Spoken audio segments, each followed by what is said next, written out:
कल्पना कीजिए एक ऐसा समुदाय जो दुनिया को अपने नृत्य कला से मंत्र मुक्त कर देता है, लेकिन अपनी मौत के बाद भी 2 गज जमीन के लिए सड़क पर लाशें लटकाए खड़ा है। विश्व विख्यात कालबेलिया जनजाति के तमाराम कालबेलिया की मौत पर बाड़मेर में यही त्रासदी घटी। वन विभाग ने उनके पूर्वजों की समाधियों के आसपास तारबंदी और पौधारोपण कर दिया, जिससे अंतिम संस्कार का सवाल उठ खड़ा हुआ। आक्रोशित परिजन शव उठाए कलेक्ट्रेट की ओर कूच कर गए, सड़क जाम कर प्रदर्शन ठोक दिया। लेकिन इस अंधेरी रात में एक किरण बने शिव विधायक रविंद्र सिंह भाटी, जिन्होंने न सिर्फ हंगामा शांत किया बल्कि प्रशासन को झुकाकर रात के अंधेरे में ही दफन की इजाजत दिला दी। जैसे ही रविंद्र सिंह भाटी को इस बात की खबर लगी, वो सीधे समुदाय के बीच घुस गए और लोगों को गले लगा लिया। ये कालबेलिया हमारे राजस्थान की शान है, उनकी संस्कृति हमारी विरासत। क्या ये न्याय है कि मौत के बाद भी उन्हें भटकना पड़े? ये उनके ही शब्द थे जो प्रदर्शनकारियों के आंसू पोंछते हुए निकले।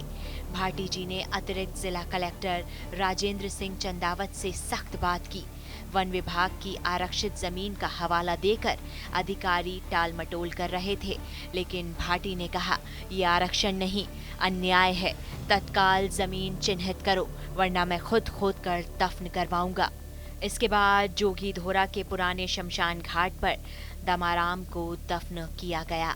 भाटी वहां खड़े रहे और समुदाय को ढारस बंधाते रहे। रविंद्र सिंह भाटी यही नहीं रुके। उन्होंने प्रशासन से वादा लिया कि अगले 1-2 दिनों में नई शमशान भूमि आवंटित होगी। भूमिहीन कालबेलिया भाइयों को अब सड़कों पर नहीं भटकना पड़ेगा। मैं व्यक्तिगत रूप से इनकी निगरानी करूंगा, ये भाटी ने कहा। ये वचन देकर वो चले गए, लेकिन वादा भूलने वाला नहीं। बाड़मेर की राजनीति में भाटी का नाम अब कालबेलिया रक्षक के रूप में गूंज रहा है। उनकी ये लड़ाई सिर्फ जमीन की नहीं, सम्मान की है। कालबेलिया बुजुर्गों का कहना है कि भाटी ने हमें अपनों जैसा अपनाया। बिना उनके ये शव आज भी सड़क पर सड़ रहा होता। प्रदर्शन के दौरान पुलिस वाले तो समझा रहे थे, लेकिन भाटी की एक नज़र से सब शांत हो गया। ये वही विधायक है जो पहले भी आदिवासी मुद्दों पर प्रशासन को कटघरे में खड़े कर चुके हैं। उनकी ये संवेदनशीलता राजस्थान की सियासत को नई दिशा दे रही है, जहां नेता सिर्फ वोट नहीं, दिल जीतते हैं। अतिरिक्त जिला कलेक्टर चंदावत ने माना, वन विभाग से बात हो गई है, अनुमति मिली है, जल्द ही नई जमीन मिलेगी। लेकिन सवाल वही, इतनी देर क्यों? रविंद्र सिंह भाटी की अगुवाई में यह घटना कालबेलिया समुदाय की दर्दनाक हकीकत को आईना दिखाती है। सांस्कृतिक धरोहर होने के बावजूद बुनियादी अधिकारों के लिए संघर्ष, लेकिन उम्मीद जगी है।